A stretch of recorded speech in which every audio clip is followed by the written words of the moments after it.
ममता, अगर हमारे गांव में इतने बड़े जमींदार न होते तो मुझे भी नौकरी करने के लिए शहर जाना पड़ता। बात तो आपने सही की, लेकिन आपकी कामयाबी में हमारी बेटी का भी बहुत बड़ा हाथ है। जब से मधु पैदा हुई है तब से सब कुछ अच्छा हो रहा है। बिल्कुल सही कहा तुमने ममता, हमारी मधु किसी परी से कम नहीं है। तभी वहाँ पर उनकी बेटी मधु आ गई। पापा पापा घोड़ा बनो ना, मुझे घोड़े की सवारी करनी है। अरे क्यों नहीं बेटा, मैं तेरे लिए घोड़ा तो क्या गधा भी बन जाऊंगा। ऐसे ही दिन बीतते गए और कुछ ही महीनों बाद ममता एक बार फिर से गर्भवती हो गई। ममता, लगता है ऊपर वाला हमसे बहुत खुश है, हमारी जिंदगी में एक और परी आने वाली है। तभी हम देखते हैं कि स्वर्ग में दो परियां आपस में बात कर रही थी। बहन, रमेश के परिवार में एक परी और आने वाली है। ये बात तो पूरी तरह से सच है, लेकिन क्या ये लोग उस परी को पहचान पाएंगे? ये रमेश के परिवार के लिए एक परीक्षा है। बिल्कुल सही कहा बहन। अब देखते हैं ये अपने होने वाली बेटी को पहचान भी पाते हैं या नहीं। ऐसे ही 9 महीने बीत गए। एक दिन अचानक ममता के पेट में बहुत जोर से दर्द होने लगा। मधु के पापा, मेरे पेट में बहुत दर्द हो रहा है। तभी रमेश भागकर ममता के पास आया। पापा, मम्मी का पेट इतना फूला हुआ क्यों है? लगता है इन्होंने कुछ ज्यादा ही खा लिया है। नहीं बेटा ममता, मैं जल्दी से काकी को बुलाकर लाता हूँ, लगता है डिलीवरी का समय आ गया है। रमेश तुरंत भागकर गांव में गया और एक बूढ़ी काकी को बुला कर ले आया। काकी अपने साथ कुछ और भी औरतों को ले आई। रमेश बेटा, मधु बेटी को लेकर बाहर जा, हम थोड़ी देर बाद तुझे खुशखबरी देने आते हैं। मधु बेटा, चलो हम लोग बाहर खेलने चलते हैं। रमेश अपनी बेटी को लेकर घर के बाहर चला गया। अंदर काकी ने उन औरतों के साथ मिलकर ममता की डिलीवरी को अंजाम दिया। थोड़ी देर बाद काकी बाहर आ गई। रमेश बेटा, तू एक और बेटी का बाप बन चुका है, मुबारक हो। वो औरतें वहां से चली गई। रमेश अपनी बेटी को लेकर बहुत खुशी खुशी घर के अंदर पहुंचा, लेकिन अपनी नवजात बेटी को देखकर उसका मुंह बन गया, क्योंकि उसका रंग बहुत काला था। ये क्या हुआ ममता, तुम्हारा रंग भी गोरा, मेरा रंग भी गोरा, मधु बेटे का भी रंग गोरा, पर ये काली कैसे पैदा हो गई? मधु के पापा, काले गोरे से क्या होता है? जो भगवान की मर्जी होती है वही होता है ना। काली तो रात भी होती है, लेकिन रात से हम लोग नफरत थोड़ी करने लगते हैं। ममता, मैं तुझे बहुत सीधी सादी औरत समझता था, पता नहीं है किसका पाप है। मैं ऐसे अपनी बेटी नहीं मानता, मेरी सिर्फ एक बेटी है मधु। रमेश का ये रवैया देखकर ममता को बहुत दुख हुआ। खैर, माँ तो आखिर माँ होती है। वो अपनी काली वाली बेटी को भी उतना ही प्यार करती थी जितना मधु को, लेकिन उसका पिता और मधु दोनों ही उससे बहुत चिढ़ते थे। ममता ने अपनी बेटी का नाम सुंदरी रख दिया। धीरे धीरे दोनों जवान हो गई। माँ ने तेरा नाम सुंदरी इसलिए रखा है क्योंकि तू असल में सुंदर है नहीं। मुझे तो तुझे अपनी बहन कहते हुए भी शर्म आती है। दीदी, आप मेरी सगी बहन होकर मुझसे इस तरह बात करती हो। मैं भी सुंदर हूँ, बस मेरा रंग ही तो काला है। काले रंग वाले कब से सुंदर होने लगे हो? तू सुबह सुबह मेरे सामने मत आया कर, मेरा सारा दिन खराब हो जाता है। खैर, मैं कॉलेज जा रही हूँ। मधु और सुंदरी दोनों अलग अलग कॉलेज में पढ़ती थी, क्योंकि मधु नहीं चाहती थी कि उसकी काली बहन के बारे में उसकी सहेलियों और दोस्तों को पता चले। इसीलिए उसके पिता ने सुंदरी का एडमिशन दूसरे कॉलेज में और मधु का एडमिशन दूसरे कॉलेज में करा दिया। रात में रमेश अपनी बेटी मधु के लिए बहुत सुंदर सुंदर ड्रेस लेकर आया। मधु, देखो तुम्हारे पापा तुम्हारे लिए क्या लेकर आए हैं। अरे वाह पापा, कितनी सुंदर सुंदर ड्रेस है। तभी वहाँ पर सुंदरी और उसकी माँ भी आ गई। अरे वाह दीदी, ये कपड़े आप पर बहुत अच्छे लगेंगे, एक बार पहनकर दिखाइए ना। देख, ज्यादा चापलूसी करने की जरूरत नहीं है, मैं तेरे लिए कपड़े लेकर नहीं आया हूँ, अपनी बेटी के लिए लेकर आया हूँ। पापा, मैंने आज तक आपसे कभी कुछ मांगा ही नहीं। मैंने कब कहा कि ये मेरे कपड़े हैं? मैं तो अपनी बहन की खुशियों को देखकर ही खुश हो जाती हूँ। मैंने तुझे कितनी बार मना किया कि मुझे पापा मत बोला कर। पता नहीं किसकी औलाद है तू, इतना काला खून मेरा तो नहीं हो सकता। देखिए, बार बार आप मुझ पर इल्जाम लगाना बंद कीजिए। मेरे चरित्र पर उंगली उठाने से पहले कम से कम एक बार अपने दिल से भी तो पूछ कर देख लीजिए कि क्या मैं कभी ऐसा कर सकती हूँ। अगर तूने ऐसा कुछ नहीं किया तो इतनी काली लड़की तेरी कोख में आ कैसे गई? ऊपर वाले का शुक्रिया अदा कर कि मैं तुम दोनों को इस घर में रहने दे रहा हूँ, वरना कब का निकाल कर बाहर भेज चुका होता। खैर, ये तो रोज का काम था। ऐसे ही दिन बीत रहे थे। फिर एक दिन सुंदरी अकेली ही पास के गार्डन में कहीं घूम रही थी। तभी उसने एक मोरनी को देखा। अरे वाह, कितनी सुंदर मोरनी है ये, पास जाकर देखती हूँ। सुंदरी ने पास जाकर देखा तो मोरनी के खून निकल रहा था वो घायल अवस्था में पड़ी हुई थी। मोरनी तो घायल हो चुकी है, मुझे इसका इलाज करना होगा, इसे घर लेकर जाती हूँ। सुंदरी मोरनी को अपने घर लेकर चली आई और उसका इलाज किया। उसने उसके घाव पर मरहम लगाया और पट्टी भी बांधी, जिससे मोरनी अब ठीक होने लगी। दोनों की खूब दोस्ती भी हो गई। एक दिन मोरनी ने सुंदरी से कहा, सुंदरी, तुम ऊपर से तो खुश रहती हो, लेकिन तुम्हारे अंदर मुझसे भी गहरे जख्म है। तुम मेरी दोस्त हो, मुझे बता सकती हो। अब तुम्हें क्या बताऊं, मेरा रंग काला होने की वजह से कोई भी मुझसे दोस्ती नहीं करना चाहता। यहाँ तक कि मेरे पिता मुझे अपनी बेटी भी नहीं मानते। मेरी खुद की बहन मुझसे नफरत करती है। सुंदरी, तुमने मेरे घाव को ठीक करके मेरी जिंदगी बचाई थी, तो मेरा भी फर्ज बनता है कि मैं तुम्हारे घाव को भर दूं। तुम मेरे घाव को नहीं भर सकती, क्योंकि मेरे घाव बहुत गहरे हैं। तभी तो मोरनी देखते ही देखते एक परी बन गई। सुंदरी ये देखकर हैरान हो गई। मैं एक परी हूँ, मैं तुम्हें एक जादुई मेकअप किट देती हूँ, जिसे लगाकर तुम इस दुनिया की सबसे खूबसूरत लड़की बन जाओगी, बिल्कुल परी जैसी। लेकिन एक बात याद रखना, अमावस्या की काली रात घर के बाहर मत निकलना, वरना फिर से तुम्हारा रंग काला हो जाएगा।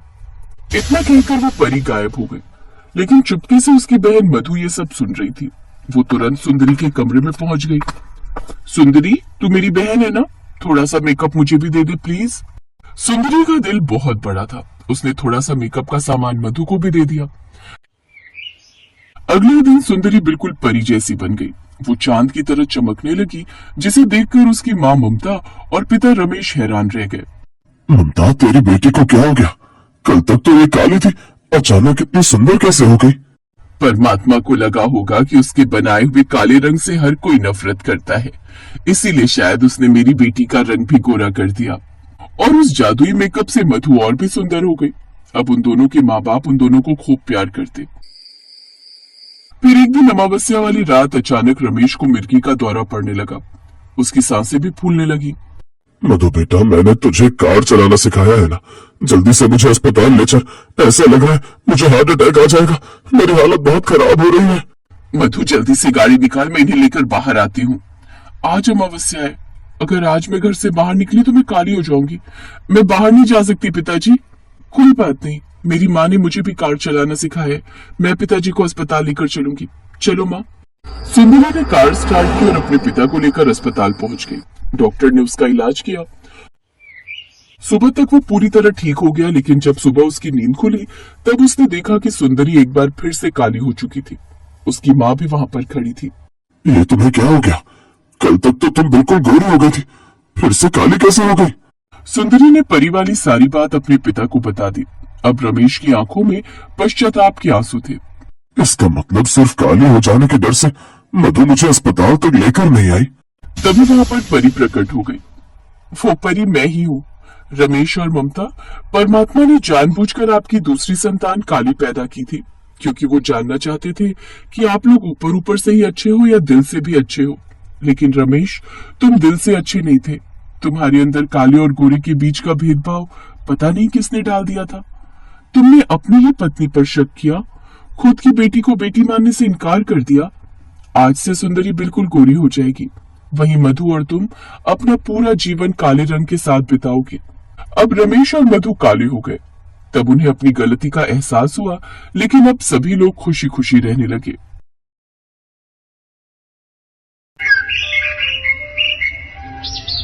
आरती को बचपन से कुछ भी नहीं मिला। उसे ना ही किसी का प्यार मिला और ना ही कोई खिलौने, क्योंकि वो काली थी। दूसरी तरफ आरती की सौतेली बहन पायल को सब कुछ मिला। वो गोरी थी और उसके माता पिता उससे बहुत प्यार करते थे। इसलिए आज जब दोनों बहनों की शादी है, तब पायल को 1 लाख का लहंगा मिला और आरती को कुछ मिला ही नहीं। आरती बस बैठकर ये सोचने लगी कि मेरे पास तो कुछ भी नहीं है, शादी का लहंगा नहीं है, क्या पहनकर मंडप में जाऊंगी मैं। आरती के पास लहंगा तो दूर, एक अच्छी साड़ी तक नहीं थी। बचपन से उसके साथ यही होता आया है। आरती की माँ आरती को जन्म देते हुए ही मर गई थी। आरती काली पैदा हुई थी, ये देखकर उसके पिता ने कहा था, अरे ये तो कोयले से भी काली है, ये कैसी बेटी पैदा करी है इसने। हरिहर को आरती पसंद नहीं आई। उसे काली बेटी नहीं चाहिए थी, इसीलिए 1 हफ्ते के अंदर उसने फिर से शादी कर ली। आरती की सौतेली माँ का नाम रत्ना था और रत्ना ने 1 साल के अंदर एक गोरी बेटी को जन्म दिया। हरिहर की खुशी का ठिकाना नहीं रहा। अरे ये हुई ना बात, बेटी हो तो गोरी हो, काली तो कुतिया भी होती है, हाँ? हरिहर ने उसका नाम पायल रखा और पायल को माँ बाप दोनों का प्यार मिलने लगा। आरती को मिला तो सिर्फ और सिर्फ घृणा। उसकी सौतेली माँ उससे कहती थी, तेरा मुंह देखकर मेरी भूख मर जाती है, खाने के समय मेरे सामने मत आया कर। रत्ना, हरिहर और पायल एक साथ एक परिवार की तरह इकट्ठे बैठकर खाते थे, लेकिन आरती को वहां जगह नहीं मिलती थी। उसे रसोई में बैठकर खाना पड़ता था, वो भी सूखे चावल। खाना खाते हुए आरती हर रोज रोते हुए अपनी माँ को याद करती थी। माँ, आप मुझे अपने साथ लेकर क्यों नहीं गई? माँ, मैं आपके पास आना चाहती हूँ। भगवान मुझे ऊपर बुला लीजिए, मुझे अपनी माँ के पास जाना है। एक तो सौतेली, ऊपर से काली। ऐसी लड़कियों के नसीब में सिर्फ और सिर्फ दुख, दर्द और पीड़ा ही लिखा हुआ है। ये बात आरती बहुत पहले समझ गई थी। ऐसे ही वो बड़ी होने लगी। पायल को प्यार मिलता रहा और उस वजह से वो घमंडी बन गई और वो दोनों जवान हो गए। दोनों की शादी की उम्र हो गई। घर में पायल की शादी की बात चलने लगी। बेटी, अब तेरी शादी की उम्र हो गई है ना, तुझे शादी करनी होगी, उसके बाद तेरे बच्चे होंगे। माँ, आप भी ना। हमारी बेटी शर्मा गई। वहां आरती आई और बोली, हाँ बहन, तू बहुत खूबसूरत लगेगी। आरती को देखकर पायल गुस्सा हो गई। आ गई तू? हमारी एक पल की खुशी तुझसे देखी नहीं जाती है क्या? अपनी गंदी शक्ल लेकर चली आई यहाँ। लेकिन बहन, मैंने ऐसा क्या बोल दिया? पहली बात तो मुझे बहन कहना बंद कर। मैं तेरी बहन नहीं हूं, तू इस घर की नौकरानी है। मैं कोई नौकरानी की बहन नहीं हूं। जा, भाग यहां से, जाकर खाना बना। अरे, खाने से याद आया, कल पायल को देखने के लिए लड़के वाले आ रहे हैं। आरती, उनके लिए बहुत सारा खाना बनाना, समझ गई? जी पिताजी। आरती वहां से चली गई। अगले दिन पायल को देखने के लिए लड़के वाले आए। लड़के का नाम आलोक था। आलोक अपनी माँ के साथ आया था। साथ में उनका नौकर रघु भी आया था। आते ही आलोक की माँ जानकी ने हंसते हुए कहा, हरिहर जी, हम एक नौकर को लाए हैं हमारे साथ। आपको कोई तकलीफ तो नहीं है? वो बात ऐसी है कि हम उसके बिना कहीं जा नहीं सकते। नहीं नहीं, कोई बात नहीं जी। आइए आइए, अंदर आइए। रघु के साथ जानकी और आलोक अंदर आए। रघु भी बचपन से उन लोगों के साथ ही है।